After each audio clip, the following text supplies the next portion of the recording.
Guys, Wednesday.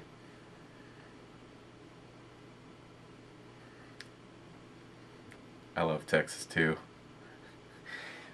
Yeah, you guys can see all that.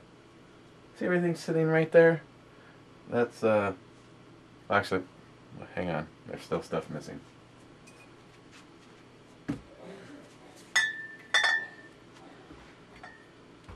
Okay. That was a care package that Johnny Watson and his lovely wife Nicole brought up for me for review. Well, some of it is. The 4 bottles of vodka and the 3 bottles of Vampire Slayer was put in the old cellar. A couple of those got burnt up when everybody was here. And he also hooked me up with another Vitus. Exceptional. Hey, Shelby. Yeah, we don't have any beer open yet. You're a little early. Otherwise, I believe everything sitting here is from Texas. Obviously, you'll be seeing all this in a review. Just a quick recap. There's a few things from Lone Star, Ziegenbach. A bunch of stuff from, is it Rar and Sons? Some of these are kind of funny names. This one's Buffalo Butt. There's a bunch from Shiner. I believe we used to get, oh here, maybe this one right here, the Shiner Bach. I want to say back in the kind of the college time period, you could get a case of this for $9. And I think that's the only thing I've ever seen up here from Shiner. Could be wrong. One of the ones from the Rar and Sons is this Pecker Wrecker. Let's see what else. We got something from Green Flash. I've had quite a few things from them. I have not had this, an IPA from them. I'm just guessing this one's going to be good. Let's see here. We got something called Terrible. Let's hope that this one doesn't live up to its name. 10.5%. A dark ale. Another one from Green Flash, a white IPA. Texas Crude. Yeah, that looks like it's pretty dark in there. And Smoke on the Bayou. That one's got to be good, right? You know, we've already been over this. Anything with the wax on it. Well, that one that Evil Neil sent me, that one was a limited with the wax, and that one was awesome. And then he also sent a bottle of Absolute Limited Edition Texas. It's got kind of a cool bottle. And this is a vodka with cucumber and serrano chili flavor. You got a moment? Why don't we try this? Paul Hasman, dude, with all this vodka laying around here, you just grab a straw. Okay, this is turning out to be my knife that was there. I gave it to a Alone with Company. There we go.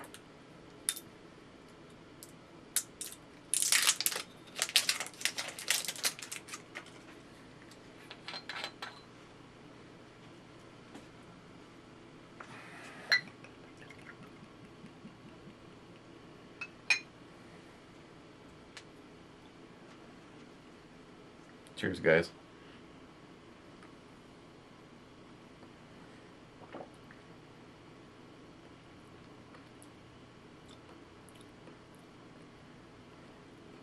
You notice the cucumber.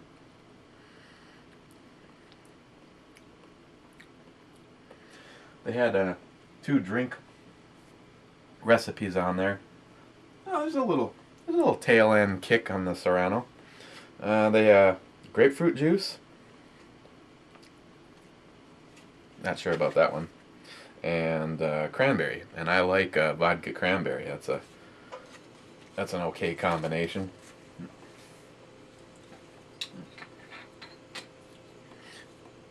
Actually, what I thought this would be good in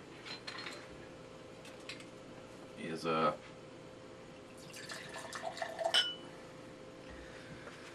little bit of my Bloody Mary. I know there's a lot of good recipes out there. I constantly experiment.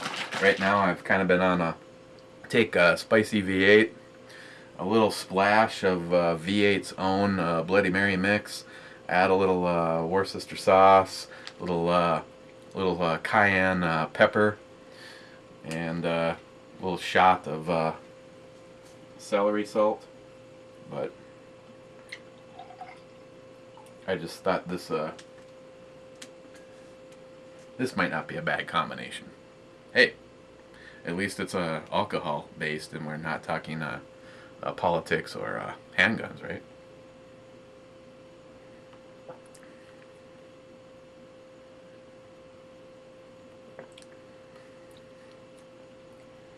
It's funny, all that stuff that's in there, and you smell cucumber.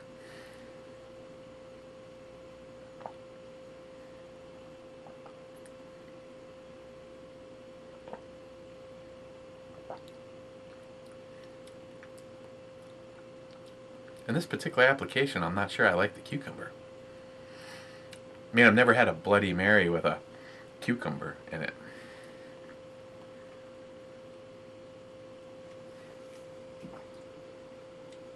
Right, well, it won't go to waste, Johnny. It won't go to waste.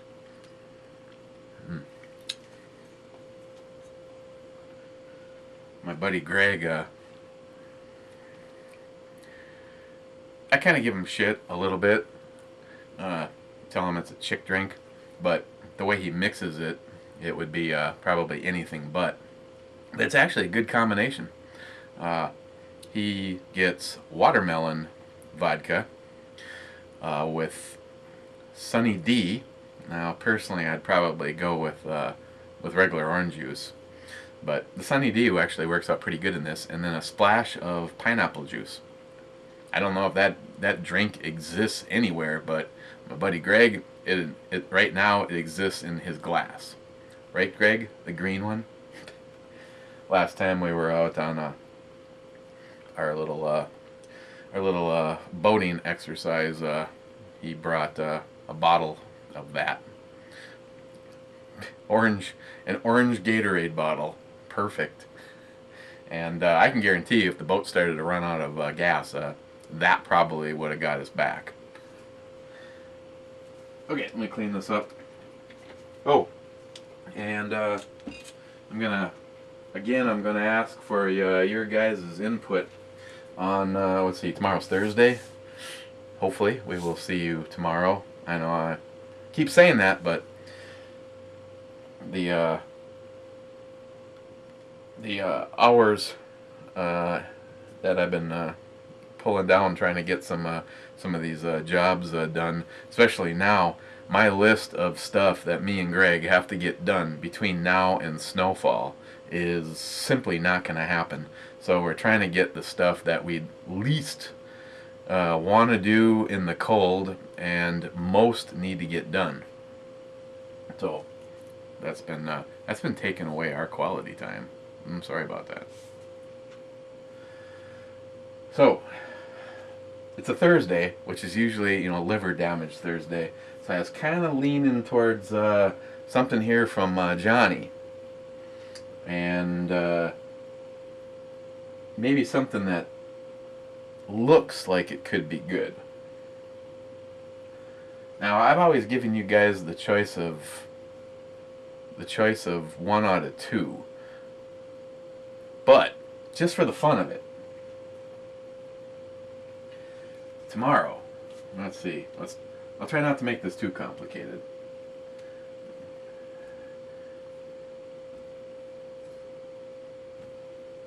Oh, okay. We've got the pecker wrecker.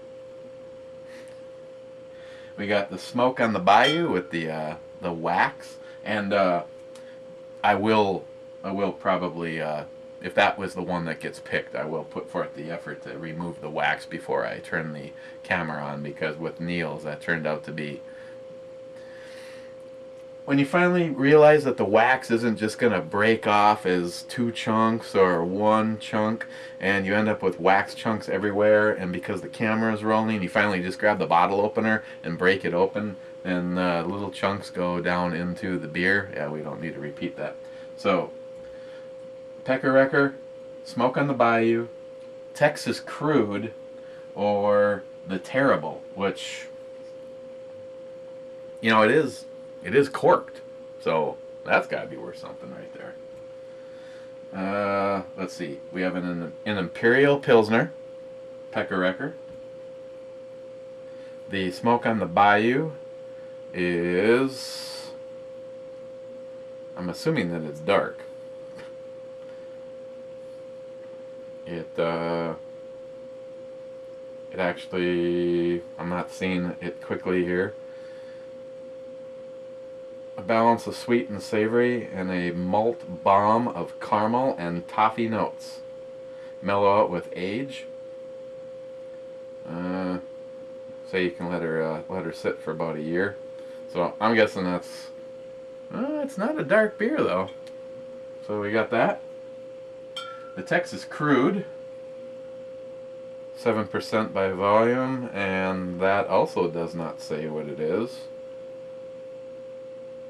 Oh, it's a porter. I'm wrong. It says it's a porter. And the terrible was a dark ale. So if you guys could help me out on that, which one of the 4 of those would you like to see? Granted, you know, I try to actually make the vote worthwhile, and the other 3 won't be the next 3. But they're looking pretty good. I usually try to throw something like that in, kind of as a self-celebration for, well, it used to be a self-celebration for a Friday when I had, you know, Saturday, Sunday off, and now that I'm in the middle of a career change and busier than shit, there's really, for the last 2 weeks, there's been no such thing as my Friday. But weekend related, probably, no matter what, something like this would get thrown in. So one of these you might see, you know, within the week. So leaving it up to you. Tomorrow's review is going to be either pecker wrecker, smoke on the bayou, Texas crude, or terrible, and it'll be whichever one gets the most votes. Tonight's offering is Keegan Ales, Bine Claimer Session IPA. I can't remember what it was, and I'm pretty sure this is from New York Half-Ass Prepper. The guy's milling around in the off-limits refrigerator, Jerry. Few things got kind of moved, and I kind of, the whole sticky note thing works great as long as it, you know, doesn't get too sweaty. So I'm pretty sure this is from New York Half-Ass Prepper, almost positive. If not, oops. I'm pretty sure I've had things from Keegan Ales before, but I have not had this one. What else can I tell you about this? Alcohol percentage, yes, I know, Bayou Chili Head. See, you know, if I actually spent a moment and, you know, at least researched the can before this, you wouldn't have to be going, I do not see the alcohol on here.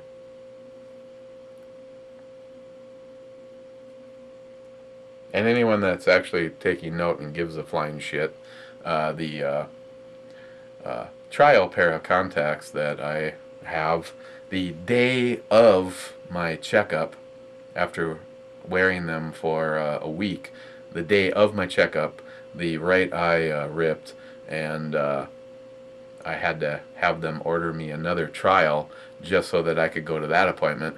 And at that appointment, this doctor's pretty cool. This is not the one I saw before, the one that wouldn't even help me out and order a 6-month supply and then put me on the books to come in, because, you know, my version of Obamacare is it all comes out of my pocket.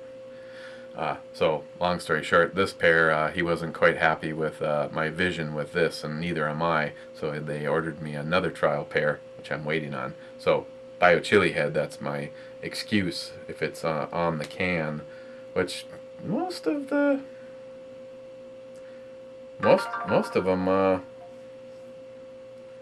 put it on there, but not seen it on this one. So.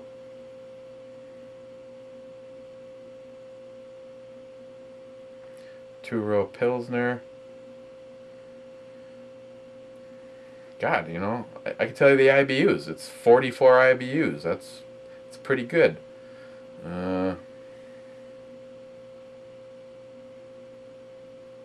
Wow. I don't think I've ever seen someone that put the IBUs on there and not the percentage. Well.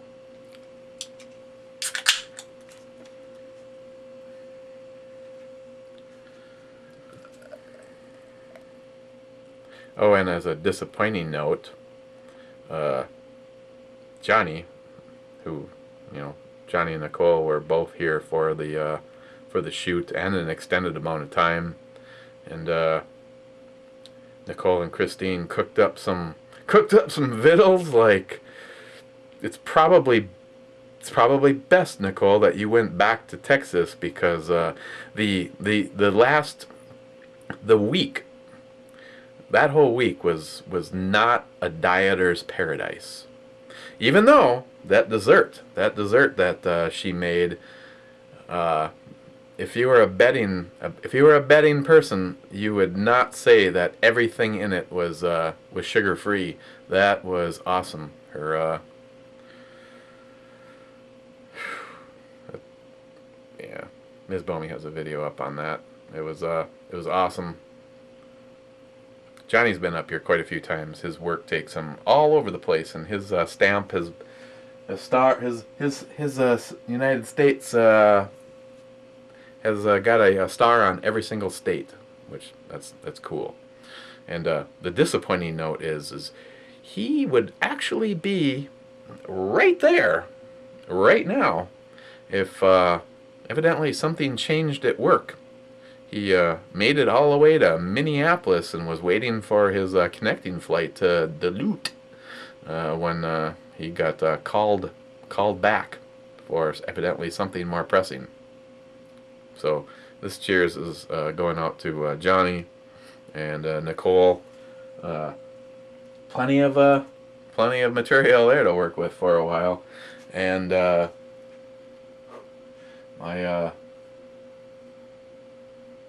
my liver is probably not your friend. But, you know, at first, this Time Bandit vodka, you know, kind of a novelty item. It didn't work out well for the boys. I understand that they were trying to sell these bottles for north of $50 a bottle, if it wasn't for quite a bit more, and that didn't work out so well. So the establishment by Johnny's place pretty much bought up everything on the planet that was left, and was selling them for pennies on the dollar. And I don't know what they're putting in. I don't know what vodka that's in there, but I can tell you, it's very good. It's if I had to guess, it's a lot like the Kettle One. So there you go, guys. Cheers. Oh, I'll tell you how it smells. Just like beer.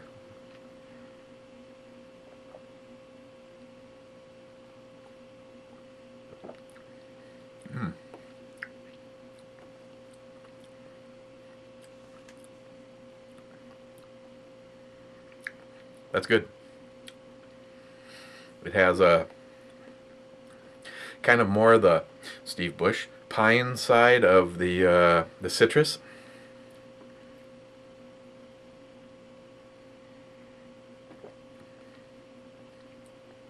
right up front is, now don't freak out, because I know the words dry, bitter. Some people are like going, like what? You just ate a bag of drywall mix?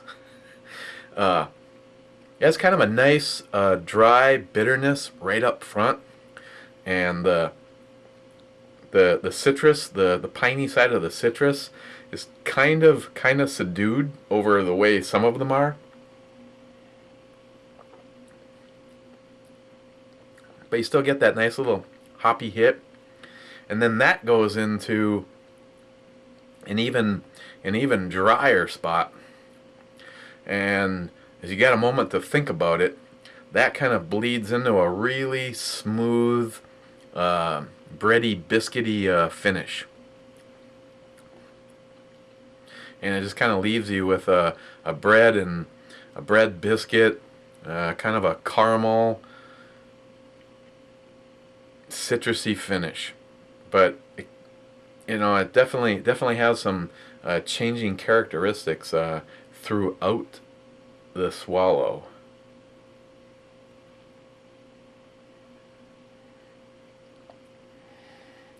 That's kind of an earthy grass kind of smell. It's kind of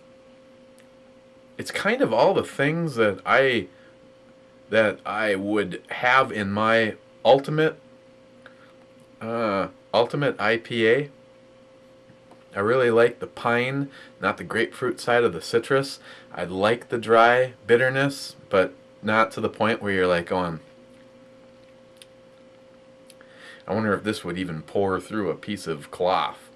And then I like that earthy, grassy, the middle, and all tailing off with a really smooth bread biscuit, and then just a hint of, a little bit of everything that you just experienced mixed in with that bread and biscuit. And it is like that. Now the downside is all of that is fairly mellow. It's not real aggressive, and sometimes, the ones that I put high on my IPA list, I would say are all just over the top.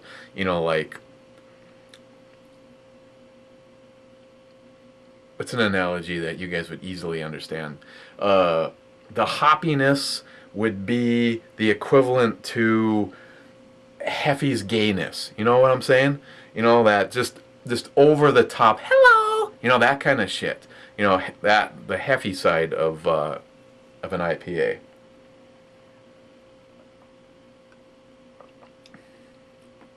Alcohol, again, could be wrong, but I'm guessing it's fairly low, which would be another demerit against it. Now, if this was fairly inexpensive for, say, a 6-pack or a 12-pack, this would be a great an all-day thing.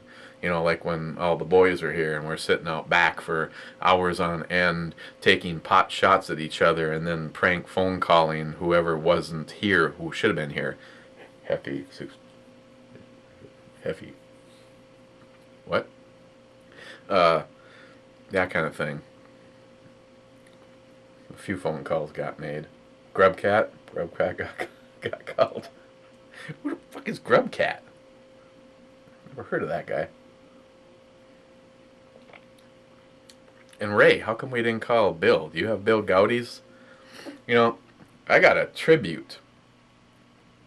I guess I gotta give Ray a call. It was all Ray's idea. I got a tribute for Bill Gowdy over there in the fridge. Ray, you know what I'm talking about. Yeah, there she is. I guess you really can't see her. There's too many weapons in the way. Yeah, that is a crime. There is an AR pistol blocking the Bush girl. God, I should just throw that fucking pistol away. I have to say, let's just look at it. Yeah, I don't know. if this is gonna go. Ooh, there's Ms. Bomey's play toy. Yeah, right there. You know, I have to say that was probably on the list of things that I might put down the road sooner than later. But after goofing around and playing around with it, I've actually really kind of grown attached to it. Whoa, dude, dude, dude, dude, where's my car? Okay, sorry about that. Back to the Texas girl, where everything is bigger in Texas. Where is she? There she is. Yeah, I got some upcoming things probably happening to that. Like everything, I kind of a trigger freak. John Huber. John. I know John doesn't follow this channel, so I can just talk smack about John Huber. The Einstein of triggers.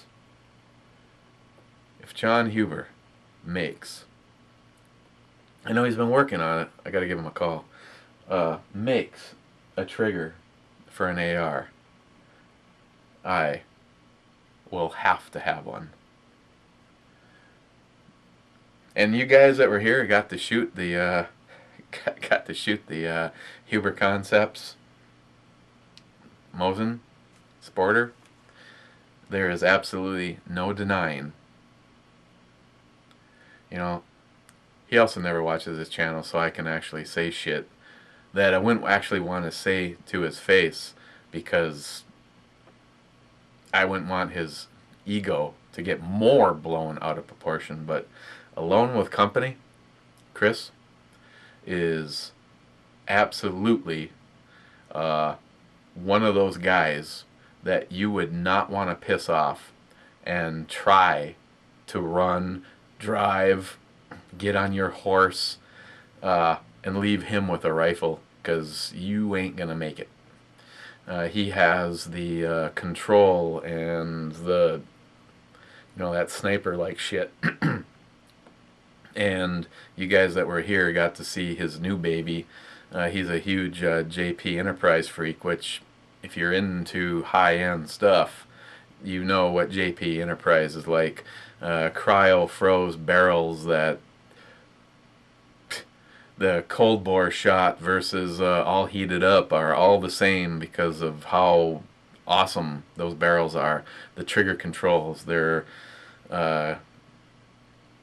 Travis has got one of their buffer assemblies, and silent is just absolutely awesome. And he's always brought up his 5.56 gun, which can dance a golf ball at 300 yards. And his new project that he had just got, most of our Friday pre-shoot and a lot of Saturday was working on sighting in his new JP 308 with the latest generation Vortex, the Viper series scopes. Absolutely an incredible rifle. But that needs a little trigger work. That's a 7.5-inch barrel, and with that brake that is on there. Normally, everything that I have, the Mosin, the Epsilon on mine, Christine's Devastator there on hers, you as the shooter are in a cocoon behind it and free of being bullied by the barrel. Not so much with that pistol. Not at all, actually. But it's one of those things where it's like getting your ass kicked by your absolute favorite sports star, and you just like get off the ground and go, man, that hurt. That was awesome. Do it again. But I need to do some trigger work on that, and hopefully soon. Keegan Ailes, the their Session IPA. Where does that fall on the E scale? Now you pick up the flavors on this and the alcohol, and this is absolutely everything that I really like in an IPA. This is kind of toned down. I would actually send this to somebody that was you know, a little hop curious. Right, Chubby? Huh?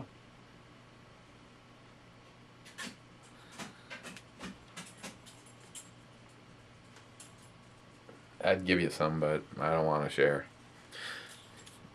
E scale. I'm gonna give this a 9. So it is still very good as is, but you know, turn me loose in the brewery and I'd be like, yeah, everything that is, but a little bit more. So okay, guys. Hey, to go along with the Texas theme, one of the things that Johnny's wife Nicole made was some of the leftover. Well, it wasn't much left. Surprise, surprise. With some of the leftover brisket, made brisket tacos. I have to say that the thought of, you know, barbecued meat on my taco was like, it's probably gonna be okay. I mean, the brisket was awesome, but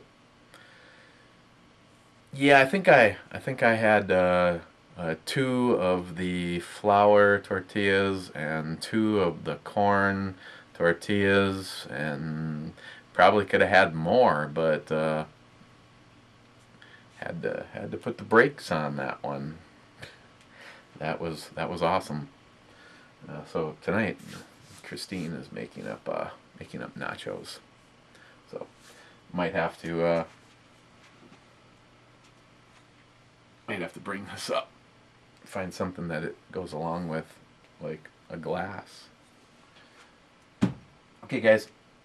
Get your please let me know which one of the 4 of those that you pick. And in the event of a tie, I'm going to drink both. That's a good question. What happens in the event of a tie? What if the guys all got together and had equal votes for all 4? Well, if it's equal votes for all 4, then I'm picking the winner. And if it turns out that say 2 of the 4 end up in a tie, we're just gonna draw something out of a hat, or, you know, something fun. I won't do both of those, because I'm thinking my guess is that those 4 are all gonna be pretty good. Heffy has proven that though, that just because the bottle looks awesome, beer inside could possibly be shit. Okay, guys. Be good. Cheers, and hopefully we will see you tomorrow.